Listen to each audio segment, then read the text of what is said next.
Feel free, Yes. and then we're going to start. All right. Here we go. Welcome, everybody. Welcome. Feel free to turn on your cameras for a moment so you can join us here in our big virtual circle.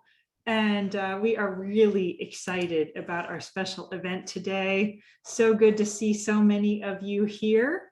And welcome to a fantastic hour with Chip Conley and Richard Rohr talking about liminality, lineage, and legacy, and living a life full of purpose. How many of you are here for the very first time? This is your very first MEA event. Just wave at me. This is your first. Oh, hi. Welcome, welcome.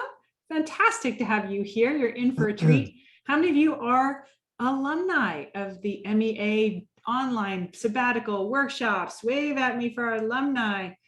Good to see you back. Welcome. So for all of you, we love to feel like we're part of a virtual table. We do use our chat feature. So go ahead and find your way down to the chat box. Make sure you're muted, which is on the far left-hand side. Feel free to pop in the chat box where you're from. Where you are from. I see that Herma already popped in. She's popping in from South Africa. And we have folks, here we go. We call it a waterfall of folks from all over the world. It's really always thrilling to see all of you who are able to be here together with us for no cost, really, just being on our computers or our phones or our iPads, and we can feel this connection. We get to be with Richard. I know he's watching all this right now as well. So with that, I'm going to introduce Chip Conley, bring him up onto the stage. And if you do have any Zoom technical questions, feel free to send a direct chat to myself or to Leslie Bartlett, and we'll be happy to help you. So without further ado, Chip Conley, founder of MEA and our fearless leader. So good to have you here today from Todos Santos. No, Yes. from Pescadero. Pescadero. New Mexico, Baja, all those places. Yes. Welcome, Chip. Walking distance to MEA. So it is such an honor to have Richard join us today. I first started reading Richard's books about 20 years ago. And the one that just really jumped out at me was Falling Upward, a spirituality for the two halves of life. And I don't think I necessarily read it the first time with the perspective that I now have, because it was actually, I read it before the Modern Elder Academy MEA existed. But I also knew there was something stirring inside of me. And I had never read a book that so well articulated this idea that I was maybe shifting my operating system from my ego to my soul. Then, fast forward a few years, MEA decides to move to our headquarters to New Mexico. And I had the good fortune of having an MEA online alumnus actually reach out and say, would you like to meet Richard Rohr, because you're in the same state as him? Because Richard and his Center for the Action and Contemplation is based in Albuquerque. I think we hear some feedback there, Carrie and Leslie. So I got to meet Richard at our Saddleback Ranch for the first time. And this was a couple of years ago, a year and a half ago, soon after we'd bought the ranch. And we've created quite a friendship over the past couple of years. And I'm just honored to have you join us, Richard. Thank you for joining us. You're so kind. An easy friendship. Yes. Some take work, yours doesn't.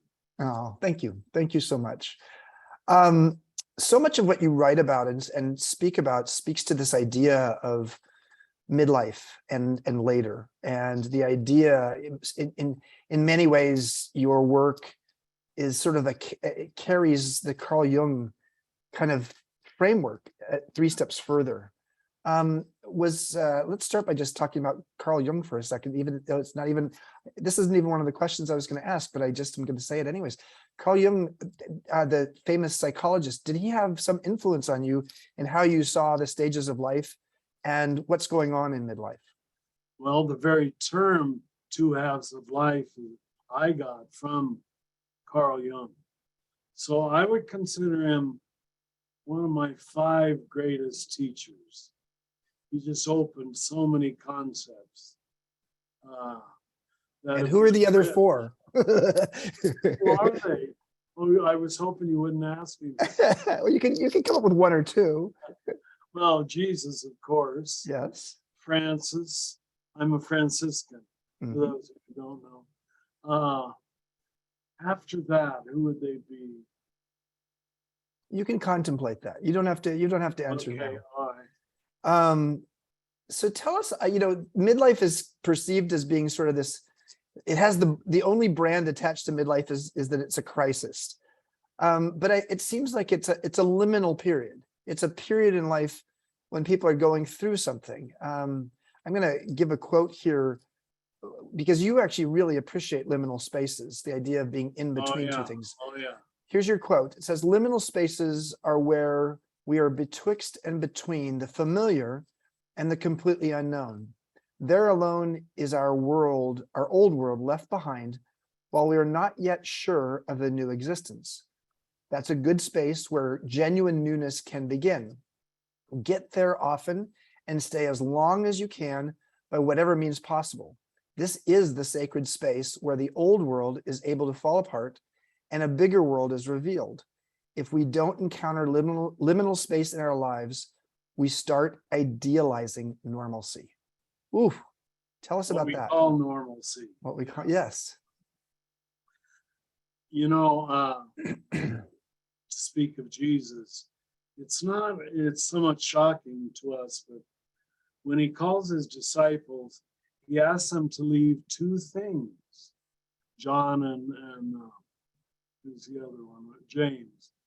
Their occupation, which is called their nets, and their father, which is called their family. And you take away family and occupation from most people, they scramble for identity. And it becomes too firm an identity, too shaming an identity or whatever, very often. So I think this has an old tradition to it. In fact, when I started doing the men's rites of passage in the early 90s, that's when I first started using the term liminal space. Mm-hmm. You can't find any major spiritual teacher, you can check me out on this, or hero who doesn't leave home. They all leave home. Because that's always a sign of business as usual, where your agenda is given to you already. Family and occupation. I hope that makes sense. Yeah, no, it does. Why is it that as adults, we are so scared of liminal spaces, as if somehow only children are supposed to be liminal? I think I can answer that. What I hope is a true answer. It's because we like control. Ego likes control. And when that is taken away from you, you feel helpless. If you've been totally ego guided, what's in this for me? How will this make me look? How much money will this make me? If those have been your guiding questions, and in our culture they are, for most people, for the certainly, the first 40 years, to completely change those questions is scary. You literally don't know who you are. I remember my German farm father. Because you grew up in Kansas. In Kansas, isn't that pedestrian? The only other time. Is that Toto behind you? No, that's Opie, but that looks like Opie, look at that's the crowd. not Toto. There he is. The only time I remember my father crying was after he ended his work at the Action Peak in Santa Fe. It was the very next day I came home from the seminary to visit, and he just sobbed. And to see your father cry is it's very hard for a son. You don't like to see him weak. And he just said, I don't know who I am. I don't know who I am. What do I do now? His whole life had been defined by German work ethic, making money to pay for us 4 kids. He literally built the house we lived in. So he had no more goals. And he fell apart, not in any clinical sense, but just in an emotional liminal space. I don't know who I am now. Or I don't know who I want to be. That's what you ask in liminal. Yeah, it is so fascinating. Yes, family and occupation tend to define us, and you've written much of the usually sometime around midlife we come to a point where we've seen enough of our own tricks, and we come to feel that my shadow self is who I am. This sounds very Carl Jungian. We face ourselves in our raw, unvarnished, and uncivilized state. Wow. Yeah. But we don't prepare people for this, Richard. No, we don't. Because they look for diversion by and large, which can only work in a upper middle class and wealthy culture. The poor can't look for a diversion. They got to deal with it. So it's scary. And for some people it is destructive because it's suffering. But what they need an elder to tell them is it's necessary suffering. And I have a whole chapter on that, if you remember. Yes. And that's from Carl Jung. Yeah. He says, if you don't accept the necessary suffering of being yourself or being your true self, you will end up bringing on yourself 10 times more suffering in the second half of life. How many movies aren't about such people bring upon themselves horrible dilemmas because they will not endure necessary suffering?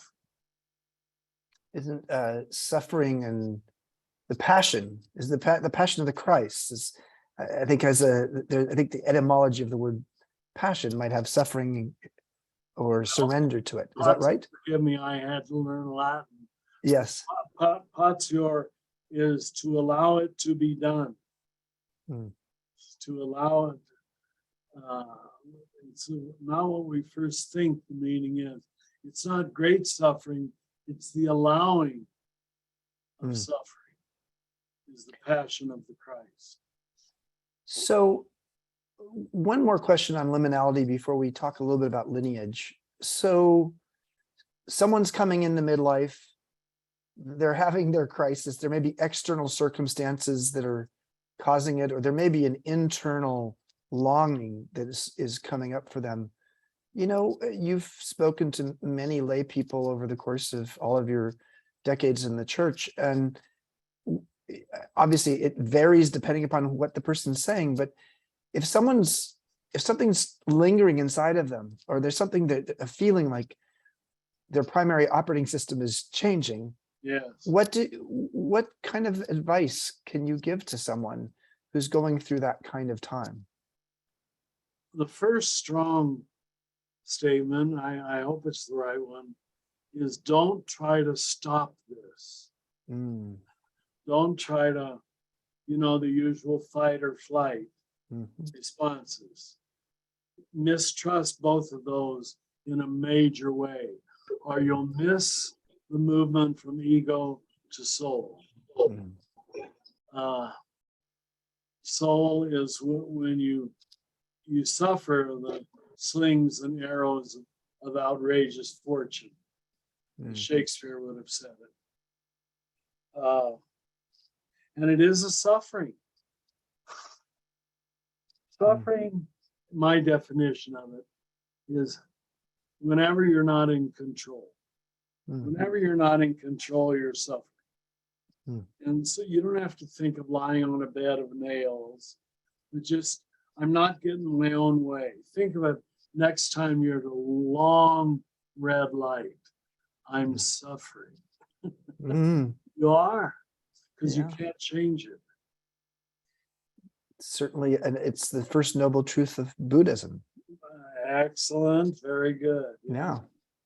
So let's talk about lineage. One of the things that you've told me that I really took to heart, and I wrote a wisdom well, our daily blog for MEA post on it, is that often at any kind of, well, you could look at religious orders or new or anything, maybe it has sort of a 5-stage process. The life cycle of the church, for example, there was a man, although let's say gender, it could be a man or a woman, but these are all going to be M words, so we'll say man for now. And then there's a movement that comes out of that. And then sometimes I've seen it portrayed different ways, but I'm going to say man, movement, monument, machine, or machine, monument. And then I think it's machine, monument. Machine, monument, and then museum or mausoleum. Memory or mausoleum.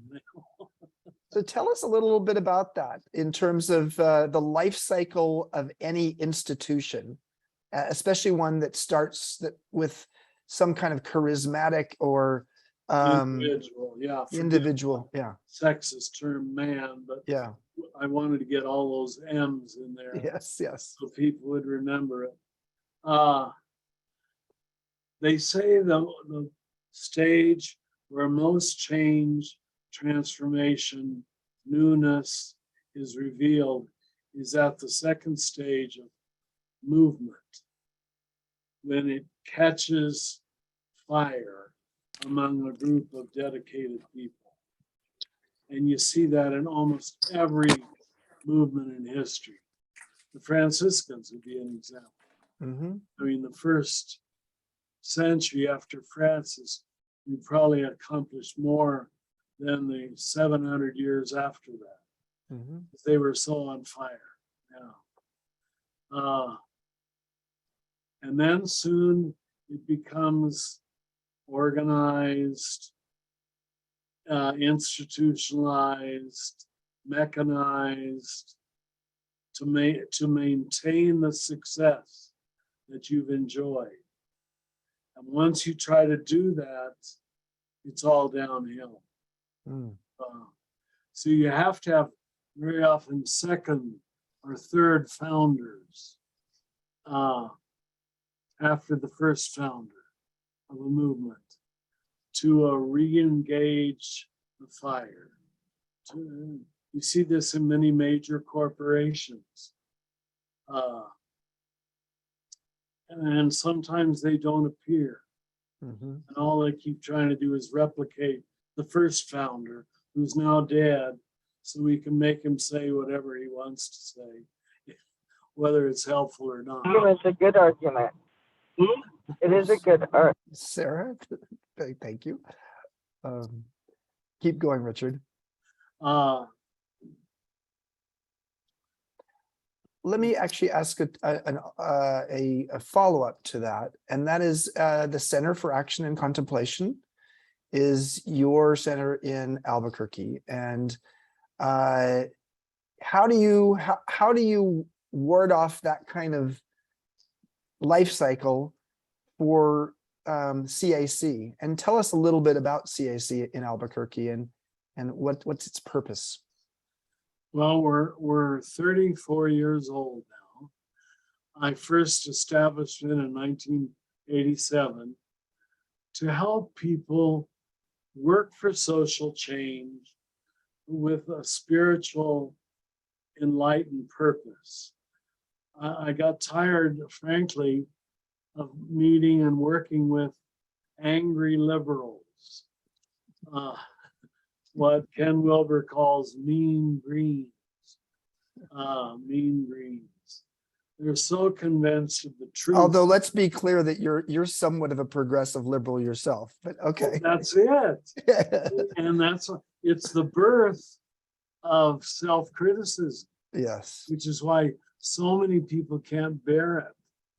They can't bear to think that very often progressives can be as dogmatic about their conclusions as the conservatives they hate.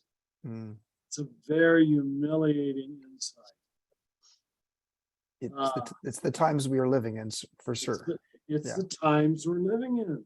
Yeah. This is much of the Democratic Party. Mm. And it's hard for the Democratic Party to see that, because the group you're in, you can't change the plank you're standing on.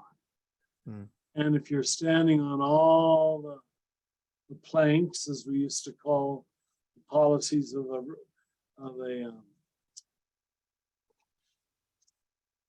forgive me, my mind is slowing down. It's okay. I'm It's almost okay. 80 and things just I stop. know, it's fine. You know, So- at political conventions, They have the planks. Yep. The platform. planks, yeah. Mhm.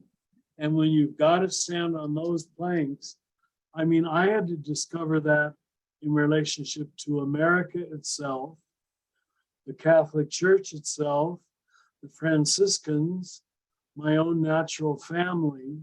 Mm. I had to continue to love each one of them while also entering into periods of major criticism Mhm. of their shadow side, Mhm. their dark side, what they could not see. Mhm. And that's why you have to leave home. You have to Mm. go a certain distance from your family, your country, your religion, or you're an idolater. Do you know in the Hebrew scriptures, the only real sin wasn't the 10 Commandments, it was idolatry. To worship something as an absolute Huh. is not an absolute. Mm. That's sin.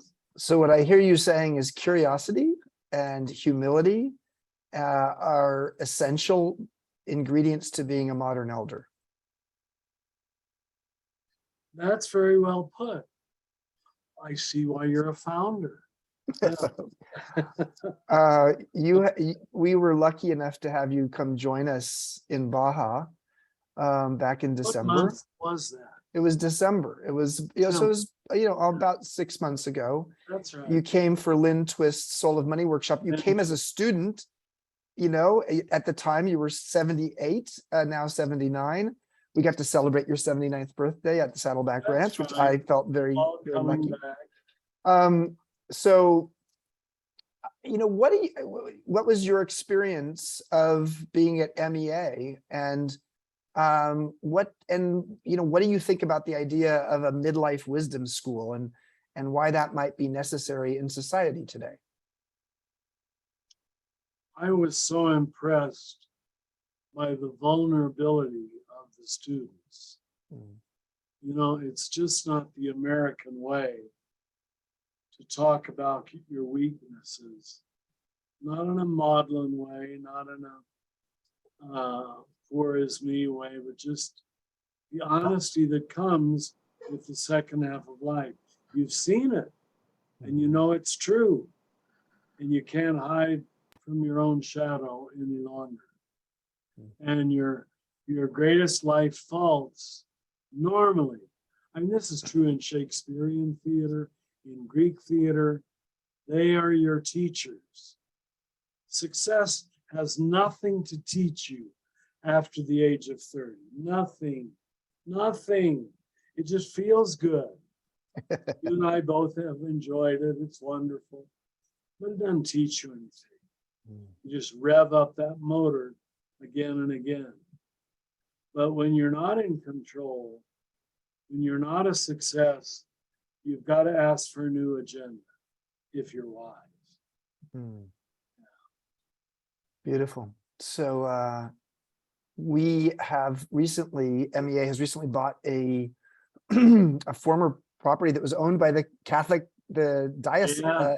I used to do Archdiocese, retreats there in Santa Fe. the Immaculate Heart of Mary campus, which was a retreat center and former seminary. We're excited. We're excited to be Oh, we're taking it so over. happy to have you as a neighbor Oh, right thank up you. the road. Thank Thank you.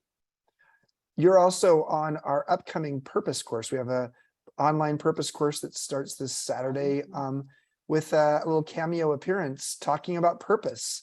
And tell us a little bit more about your perspective on purpose in terms of how did you know your purpose at such a young age?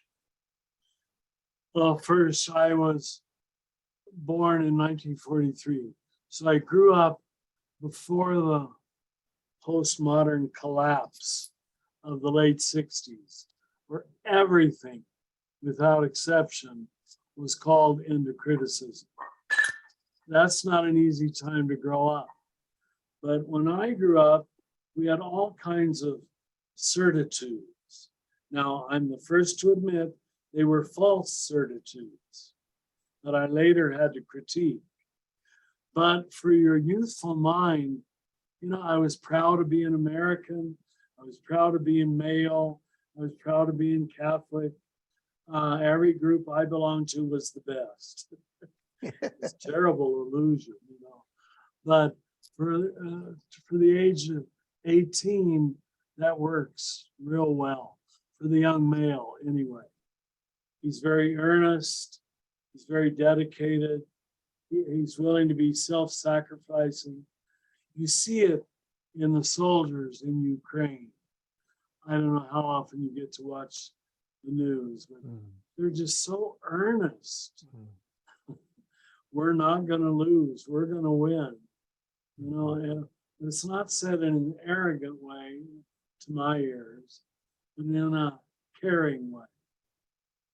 And did I answer your question? Yeah, no, I think if you were to give advice to someone about purpose, how might you give advice to them and say, how do you find your purpose?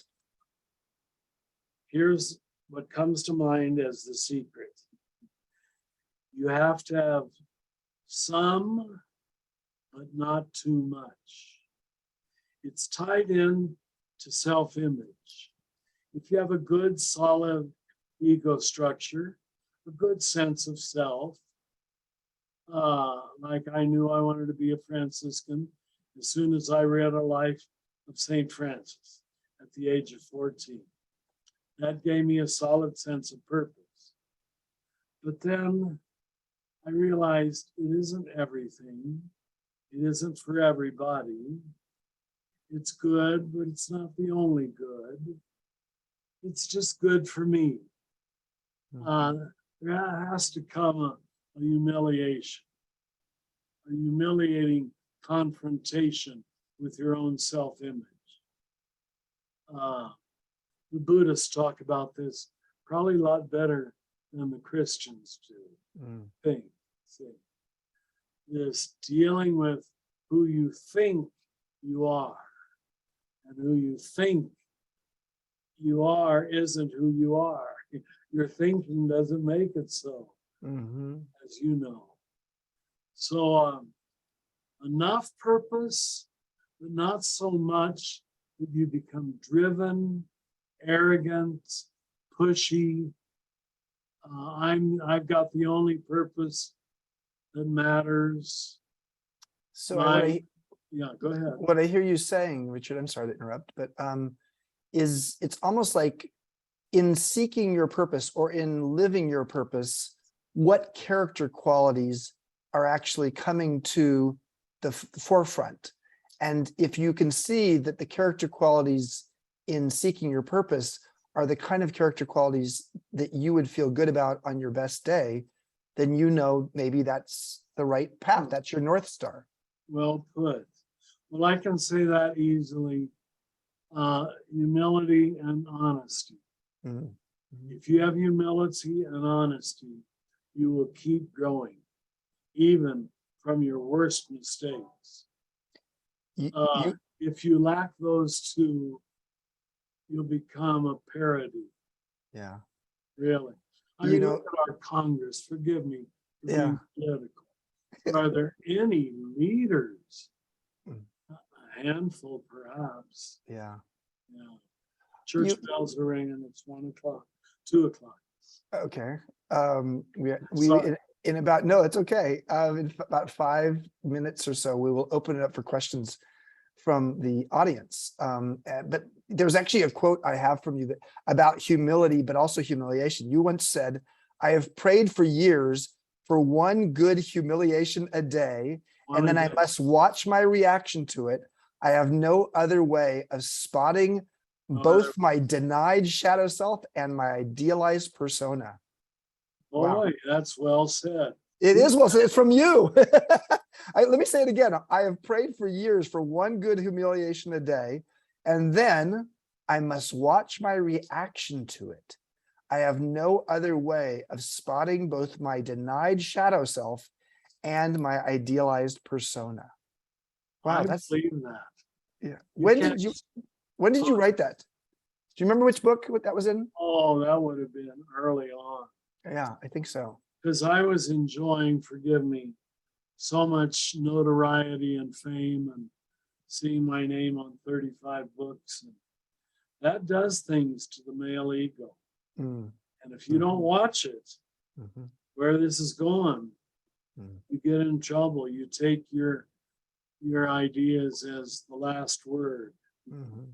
Yes. And for those of you who don't know the Enneagram, I'm also a 1. And ones are very righteous. Whatever their opinion is the true one. Yes. That's been one of my greatest gifts, to teach with a certain conviction, but not so much conviction, I hope, Mhm. that I'm arrogant or critical of others. Mm. Yeah. So let's switch to legacy as maybe our last topic before we go to questions. I love that you've said life is really a journey to wholeness, and it's about learning to remember yourself. Yeah. In essence, It's not a journey to perfection, it's a journey to wholeness. Those are different. explain. Yeah. Oh, I didn't mean to interrupt you, but I did, didn't I? No, it's okay. It's great. That's perfect. See, perfection is a self-created, idealized, I'm perfect, I'm right, I'm good. Wholeness includes unwholeness, forgives unwholeness. You see this in Jesus so clearly. I mean, forgiveness is at the heart of his message. If you're not a forgiving person, you're certainly not a Christian. And that's wholeness, where you can accept the imperfect, the negative, the broken part of yourself, and therefore everybody else too. Mhm. It's wonderful. Very good. Last question, Richard, before we go to, we already have some hands up in the crowd, so that's great news. Your last book is called The Universal Christ. Eric Erickson once wrote, the developmental psychologist, "I am what survives me." Is this the book that you feel like is your legacy book? Is this the book that that really speaks to all of your books in one, concentrated into one magnum opus? I've been calling it my end of life book, Mm, because if your God figure is not for everybody, how in any sense is this figure God? You know, if he's just a club president or a tribal leader. And that's what we've made Jesus into. So in the Franciscan order, we spoke of the cosmic Christ. mhm. That Christ was a cosmic concept. Jesus was an individual who brought Christ into a moment of history. Mhm. That's a new way for most Christians to think. Mhm. But now I'm name dropping, God forgive me, but it's gotten me an invite to talk to the Pope sometime in the next month. Yeah, we had to move this originally because it was going to be last week, Yeah. And you were originally going to be potentially meeting with the Pope, and it was like, okay, well, if it's the Pope or Chip, choose the Pope. I don't blame you. So Yeah, he just kept getting sick. yeah, You know, he's got sciatica and what they call in Italy, nuns' knees. People spend a lot men's of time knees. on their knees, like carpet installers. Oh They have wow. nuns' knees. Oh. So the poor guy from the waist down is in terrible pain, Mm, and he has to keep delaying his appointments. mm. So I'm hoping I can get in sometime in June, Yeah. but I'm bringing a little delegation, Yes, you are. and we're going to talk to him about some of these things because I know he understands already. Mhm. He's the first pope I'd ever be interested in talking to, I think. Mhm. Beautiful. Well, thank you, Richard. We're going to have some questions from our MEA community. And we're going to start with Betty Ann Baker. For those of you who would like to actually ask a question, go to the bottom to the reactions button at the bottom of your screen, your Zoom screen, and just click on that and it'll give you the opportunity to raise your hand. So Betty Ann, are you joining us on stage? I am. Thank you. Thank you. First of all, Father Rohr, thank you so much for your daily meditations. It's helped me stay a little closer to Catholicism. You and Father Greg Boyle have helped me. Isn't he Because wonderful? Yeah. he's wonderful. But anyway, here's a quote that came from one of your daily meditations that I wanted to say, what is this? Well, what is this? It said, God, help me to be the kind of old person young people want old people to be. Help me not just to talk like this, but to help to walk around like this and answer the phone like this and talk to my children like this. We're all trying to do our best here to walk the walk. And my question to you is, what is the walk? And what was he? That was James Ginley, but maybe I need to talk to James Ginley, but I'm hoping you can shed some light on that. James turned 79 yesterday. Oh. He's on our faculty, 2 months younger than I am. You know, the term we use in Franciscanism is alternative orthodoxy. Forgive the two big words, but the orthodoxy in the first 2,000 years of Christianity was verbal orthodoxy. To recite the creed, recite Bible quotes correctly or whatever. Alternative orthodoxy has to do with behavior. Do you really live a loving life? That's the heart of it. That's the Really walk. forgive your enemies. Mhm. Do you really care for your neighbor? Mhm. Very practical, touchable things. Mhm. And once you hear that, you realize that's what Jesus taught, not believing creeds and doctrines like we Catholics did. And all the rest of them, our good Protestant brothers and sisters who thought they were reforming us, basically repeated the same pattern at a different level. But it's just, we hadn't had the advancement in consciousness to read things at greater depth. Walk the walk. Thank you. Yeah, Thank you, walk- Betty Ann, for the question. Susie, what's your question? Hello, hi, thank you so much for this conversation. Very illuminating. And I have a question because at the beginning of your talk, you were talking a lot about liminal space. Yes. And my question to you is, how do we access that? I mean, or do we pray to access it? Or is it something that just comes? That's where I wasn't quite sure the steps to liminal space. If there's such a thing to be able to articulate. The term was early on used in initiation rites, where what you had to do was to lead the initiate out of business as usual, out of the world where I'm a married man, I'm an American, I'm a father, I make this much money, where all those things, all those personas are taken away from you. And you say, who am I now? Now, all transformation, Victor Turner said, takes place in liminal space. There's no reason for you to change otherwise. As long as you're ensconced in this identity, this much money, this much praise, this much sex, whatever it is, why would you change anything?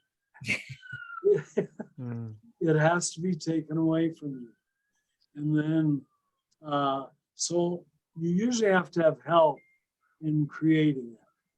When I joined the Franciscans, we came to the door all in our little black suits, and we came in and they shaved our head bald. Now I'm bald anyway. And so we couldn't take pride in our good looks. And I mean, this might sound medieval, but for a lot of people, it worked. We had to live our whole novice year in the same brown robe as everybody else and not trying to be special. I know to American culture, this seems deadly, deadening, but it wasn't. It really wasn't. I don't think there was a year of my life where I ever laughed as much as I did as a novice. Because we were a group of 25 young men, not in competition with one another, because we were all the same. So that's liminal space.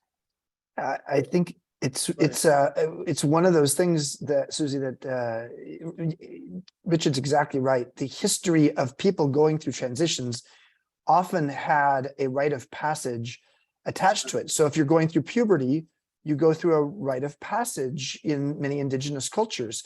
You're going to actually move in our culture, and you move from high school to college or high school to adulthood, and you have a graduation ceremony and a commencement of adulthood. Marriage, there, what's so sad is that between baby showers and funerals, there are not many rites of passage. We don't really have rituals, rites of passage for people in midlife and later. Why do you have to wait for your funeral to have a rite of passage? So that's another one. Yes. I know you would agree, Chip, is divorce. Yes. Divorce deserves a rite of passage. It does. Instead of just shaming people. Yeah. I just know so many people whose second marriage, I'm not encouraging you to seek out a second marriage, but whose second marriage is so much happier than their first marriage. Not always. Yeah. But if we could bless them and send them into that stage, instead of making divorced people third-class citizens. Beautiful. Many of the churches do. Thank you, Richard. Let's go to Carrie. I'll tell the Pope that next week. Okay, good for you. Thank you. This is your initiation. This is your rite of passage to go see the Pope. Yes, there you go. All right. Yeah. Carrie. Thank you so much. And Father Richard, I really can't express how much your work has meant to me. So this is truly a blessing for me to be here with you. I do think I have a pragmatic question. I'm a teacher, and I've heard you talk about a couple of ideas that I think trying to stitch together. One of them being this idea that we are in a space as a society, perhaps time in history where we've moved from order to disorder, and we're hopefully on our way to reordering. But we're mostly trapped in the second stage of disorder. Right, which is a very high degree.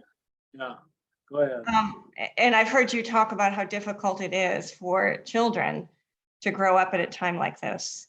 And I've also heard you say that in your opinion and experience, children raised in a conservative with a conservative container tend to fare better. And I'm curious what a conservative, as we think about reordering, what does a conservative container look like? And what role do elders play in constructing that? A good sense of initial order gives you a sense of groundedness.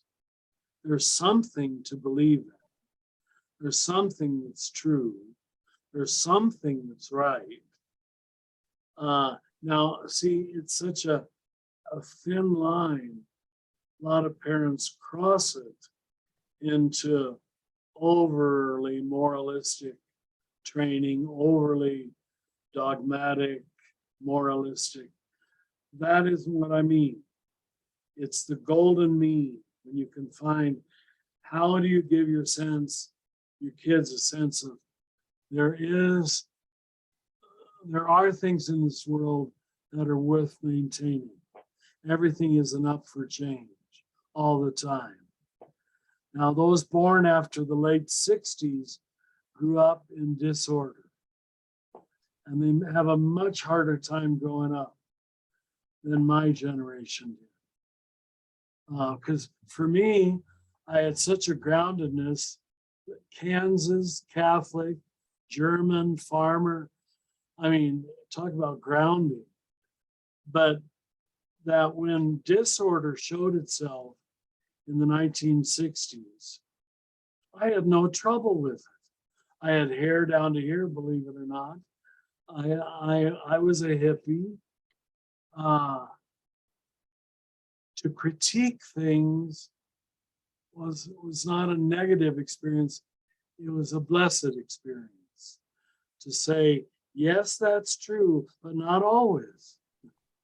That's disorder. When you can critique your own thing. Where we learn that from is the Jewish prophets.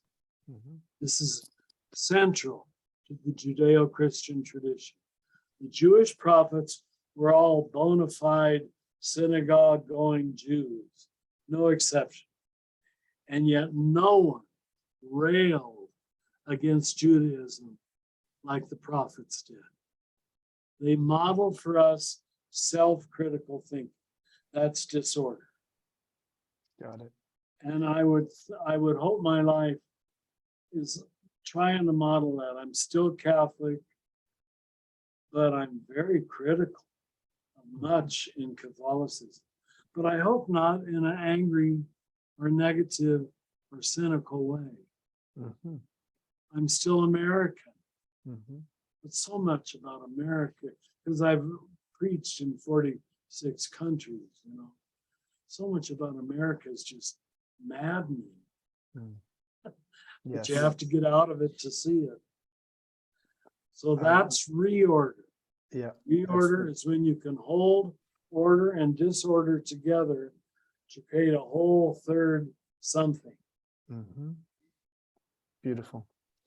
Thank you, Richard. We have time for about 4 or 5 more questions. Let's keep it brief. And just to remind everybody, Richard will be part of our purpose course, Designing Your Purposeful Path to Work course that actually starts this Saturday. And it's part of our MEA online program. I'm going to go to Ray. Hey, Father Richard, big fan. You've had an impact on my life and many I've been involved with for years. So one of the things that came up in the recent MEA transitions course was overcoming fear as we're in this part of our lives or in this liminal space. How can you or what advice can you speak of bringing grace into as a way to overcome fear? Boy, if that isn't a big one and a necessary one. We all suffer anxiety, and yet it is the only line in the Bible that I'm told is repeated 365 times. Seems a little clever to me. I've never gone back and counted it. But Jesus is always saying, don't be afraid, don't be afraid, don't be afraid. Because anxiety pollutes consciousness. It pollutes perception. It pulls you inside of your isolated ego. It's always afraid of losing something. Always there's something I'm going to lose. So if you can take time to spot, what am I afraid of losing? Now, it might be a very legitimate thing, your wife, your children. But once you can name it, you'll find it easier to hand it over. Now, I'm sounding like a priest, but where you can hand it over to the providence of God. I can't fix this. I can't change this. I wish I could, but I'm not going to spend the rest of my life trying to control every aspect of my life. Control freaks are always fear-laden people. They become very rigid personalities. So for me, and of course I'm Christian, but it amounts to giving up control. But you won't give up control unless you have someone to give it up to. And that's why, I mean, I know all the garbage about the Catholic Church more than any of you do, I bet. But I've given up trying to find a perfect church or a perfect institution. There's no such thing. No such thing. You make the most of what you've got. There you go. Let's go to Gail. Gail. Thanks, brother. Yeah, Gail's an MEA alum. Thank you, Ray. I don't so much have a question as I just wanted to say thank you, Father Richard, for committing your life to sharing your philosophy. And you really have touched me and opened my mind and heart. And I've taken a few of classes at CAC.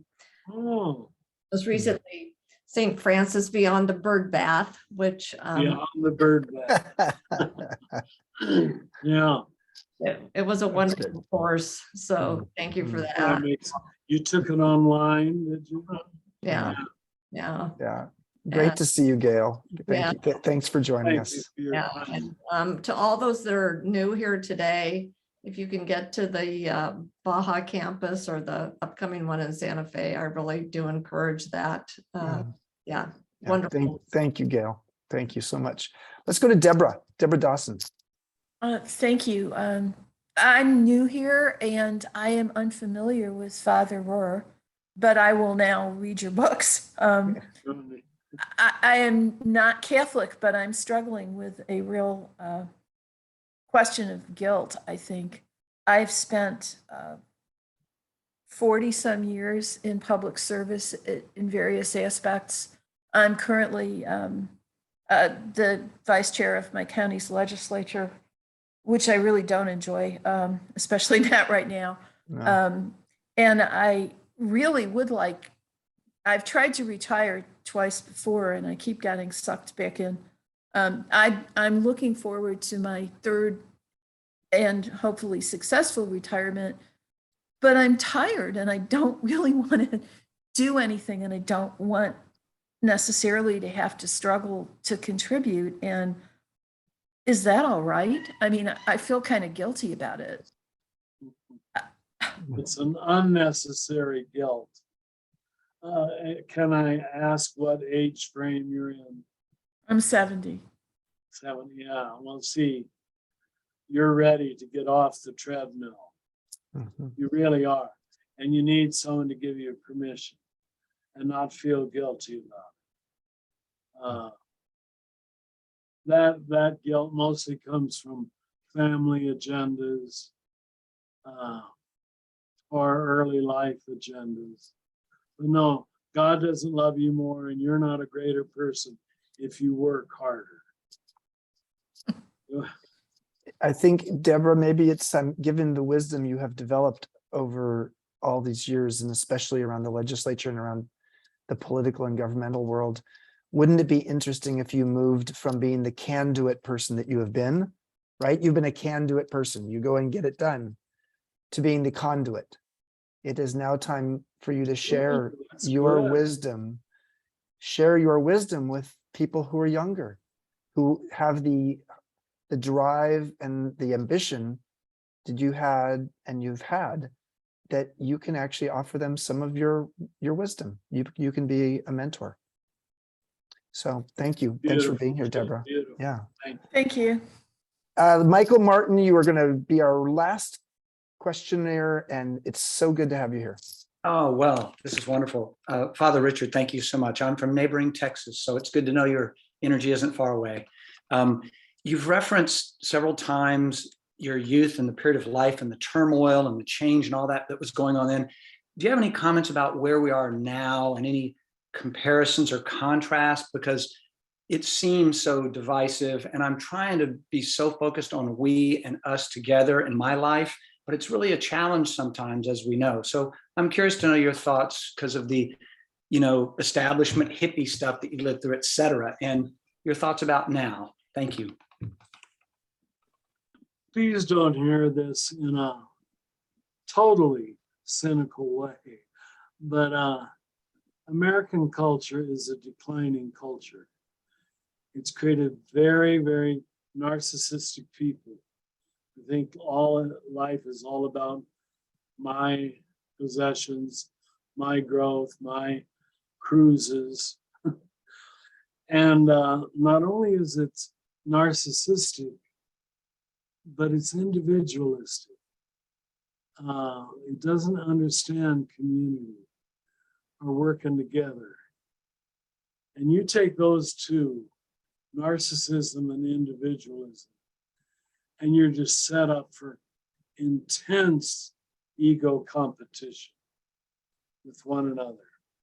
And you create enemies because the narcissist has to have an enemy, a scapegoat, a bad person, so they can be a good person.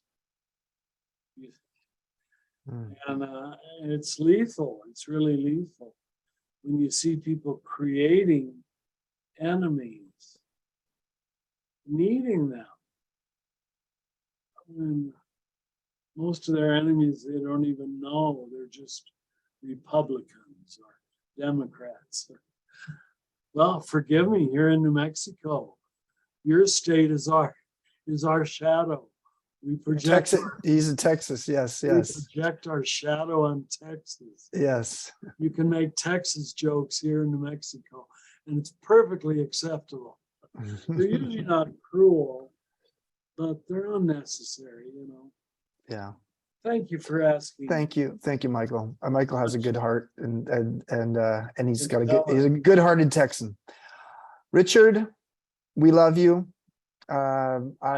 What a gift. I think when we decided to move MEA's headquarters to Santa Fe and know that we were going to be in New Mexico, there was a little voice in the back of my head that said, maybe I can meet Richard Rohr because we're actually going to be based in New Mexico and have two campuses there and regenerative residential communities. And now here we are. Thank you.